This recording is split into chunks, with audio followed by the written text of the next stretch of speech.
Hey guys, welcome back to Medical Coding with Blue. Today's episode is all about why get a degree in health information management or health information technology. If you are brand new to my channel, welcome. I am Blue, I'm a medical coder. Okay guys, now you may be considering getting into the health information field. Well, you may notice that there are two separate types of degree programs. There is the bachelor's degree, which is the health information management program, and then you have the associate's degree, which is the health information technology program. Now, if you are wanting to get into health information and get a degree, this means that you want to be in a leadership position, or you want to be in an education, like for being an educator, right? One of those positions, or you want to be an auditor. The degree programs are designed for our leaders. Typically, people who are lead medical coders, auditors, educators, they have the RHIT, the associate's degree. People who are captain of the ship, they are running whole departments, they are usually the chief. Those people you're looking at the bachelor's degree, which is the RHIA, the Registered Health Information Administrator. Although I have seen some RHITs, the Registered Health Information Technician, the associate's degree, I have seen some of those folks in those leadership type positions as well. Now, the reason that they are concentrated on leadership is because when you look at the syllabus for the CAHIMA approved programs for health information, you will notice that there is a lot of leadership classes. There are a lot of specific things geared towards, the management side of the house, the legal side of the house, because that is what those folks do, whether you have the RHIA or the RHIT. Now, we need good leaders in our industry. Yes, we do, because there are a lot of leaders at the top who maybe don't know what the differences with these medical coding credentials are. So if you have a degree and you're going through the program, sometimes they will add on a certification exam that you can take, and sometimes they won't. It really all depends on your college program. It is very beneficial for degree holders to hold a medical coding certification, the CCS, the CCA, the CCSP, or even the CPC. It is very important to have at least one, because a lot of times these leaders, when you're in a leadership position, they are often the ones who are going to break those ties. They are the neutral party that is going to break the tie if there is an issue with the auditors and the medical coders, or a supervisor and a medical coder. Maybe there is a disagreement on a code selection. So it is on the leader to come in and say, okay, I have my knowledge in medical coding, what's the deal? So that is what they do. Now, some people were misled and to thinking that, oh, you have to have a degree to make more money. Again, this is simply not true. Now, it's more expensive to get a degree, obviously, because of all the things that you have to do in order to get a degree. And not just that, once you get through your degree program, you still have to sit for the certification, or the designation rather, the RHIA or the RHIT respectively, So that is what you have to get prepared for.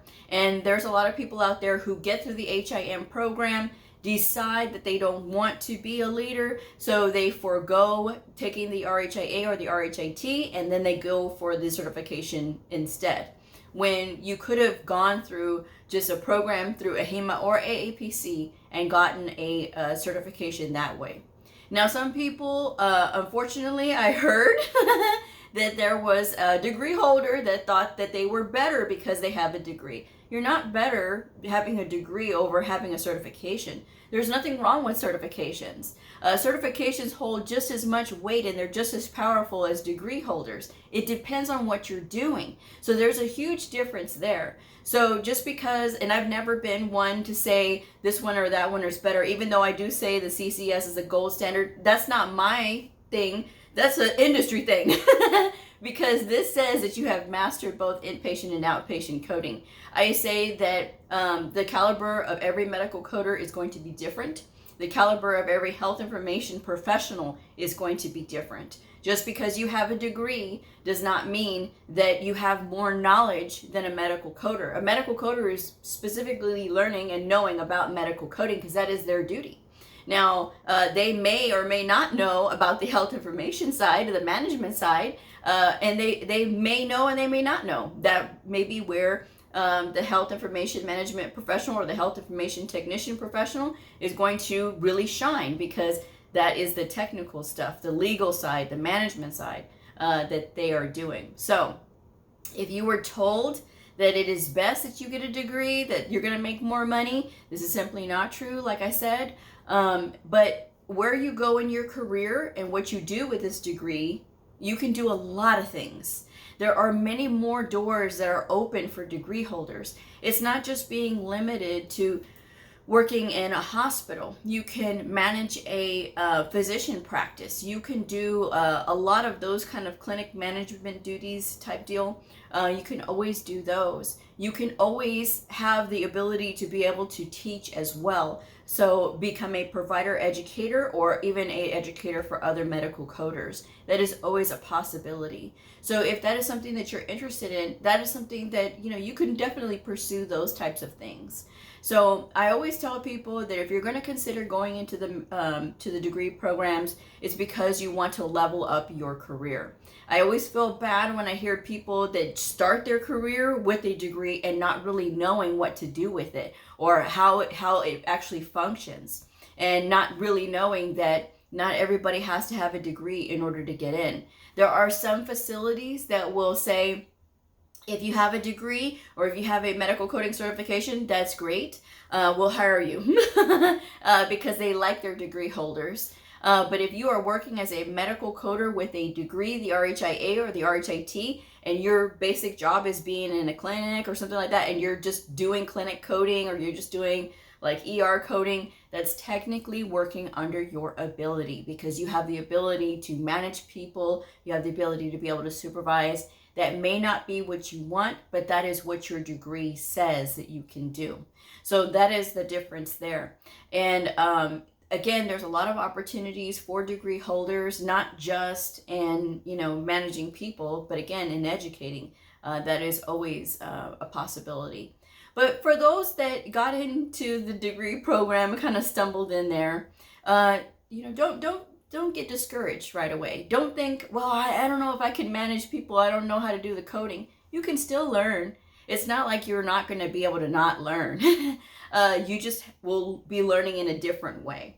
And not only that, you have the potential to impact a lot of lives as far as like hiring new medical coders. I always tell my degree holders that as somebody who has gone through the process of trying to look for a job, couldn't find a job because everybody wants experience, the new degree holders can actually change that. The new degree holders that are getting into those leadership positions can actually change that and actually say, okay, we're going to welcome new people, because every medical coder is different. And even medical coders who have experience for years, this does not mean that they are proficient, especially if that coder has spent only time in one setting, in one clinic, in one certain space. You can lose out on a lot. And it is possible to start to lose your knowledge as a medical coder if you are only concentrating on one thing. Now, me, I try to move as much as I can as far as like learning different things. And even though I have been in orthopedics and podiatry for the last few years, I have always tried to expand my knowledge in other specialties and doing in other things as well, like CDI and things like that.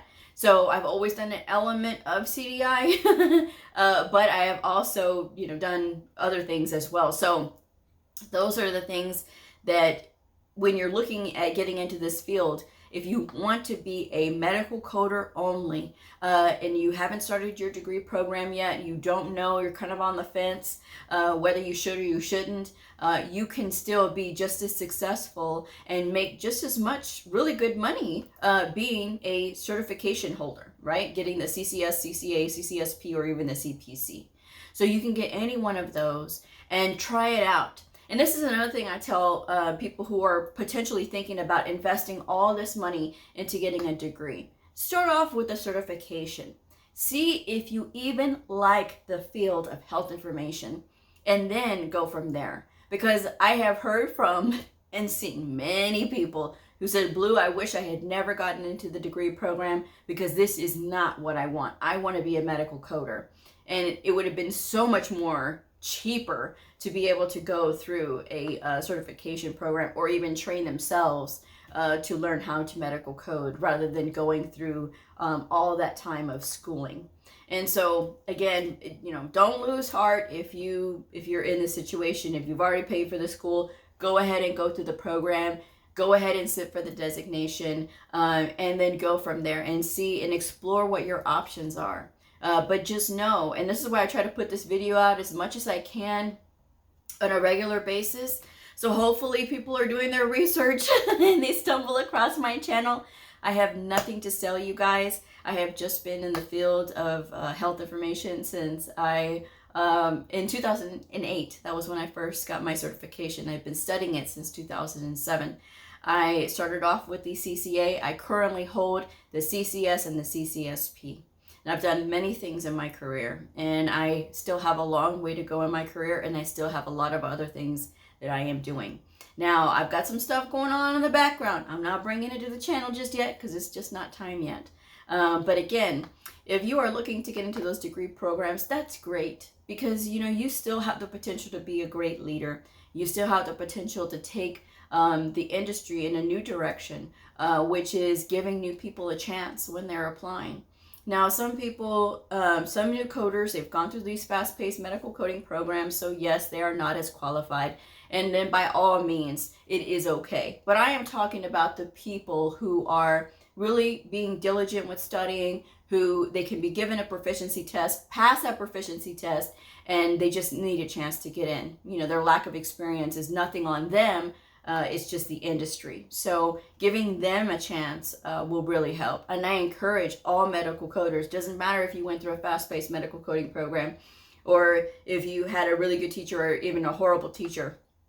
It is on you to be as high caliber as you can of a medical coder so that when these professionals are interviewing you, that you are prepared. So that's my message for today when it comes to these degrees. Whether you're going to spend all this money on getting that degree or not, don't look at getting the degree simply because you want to make more money. Health information is it's a very odd field in that you can see medical coders make really good money versus what a degree holder makes. And again, we have two different functions and two different ways of doing things. So there's a lot that goes into that. A degree does not guarantee more money in this field. And I will just say that. So that's just something that you guys ought to know. And check out the opportunities that are out there. It's not just about, well, I don't want to do management. Maybe you're not giving yourself the opportunity to know that you are actually a leader. Everybody has a potential to be a very good leader. Technically, I am not in a leadership position. However, I do have leadership skills. However, I do my own self-study and self-teaching on leadership. So that is where I am going to be ahead of the game, right? Whenever I do get into that kind of position. So that is something that maybe you just haven't exposed yourself to that type of challenge just yet. And sometimes we don't give ourselves the opportunity to excel. It's something that maybe we are naturally just a born leader. Sometimes people will get intimidated at the thought of being a leader. And you shouldn't, because again, we all have this ability. It's just a matter of what are you going to do with your own personal gifts? How are you going to marry your own emotional intelligence with being a good leader? Everybody has the ability to be able to do this, folks. Everybody. Because even when you are a medical coder, you still have to have leadership abilities. We have to be able to communicate with alpha personalities. Now that is true whether you are a degree holder or whether you are a certification holder. We have to be able to communicate with these alpha personalities. And it takes somebody who is a strong leader to be able to do that.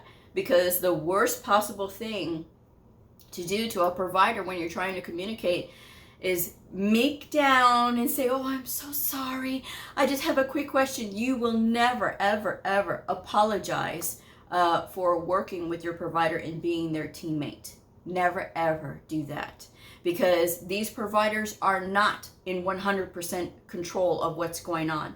Their portion is documenting. Our portion as coders is to make sure that everything is appropriately selected.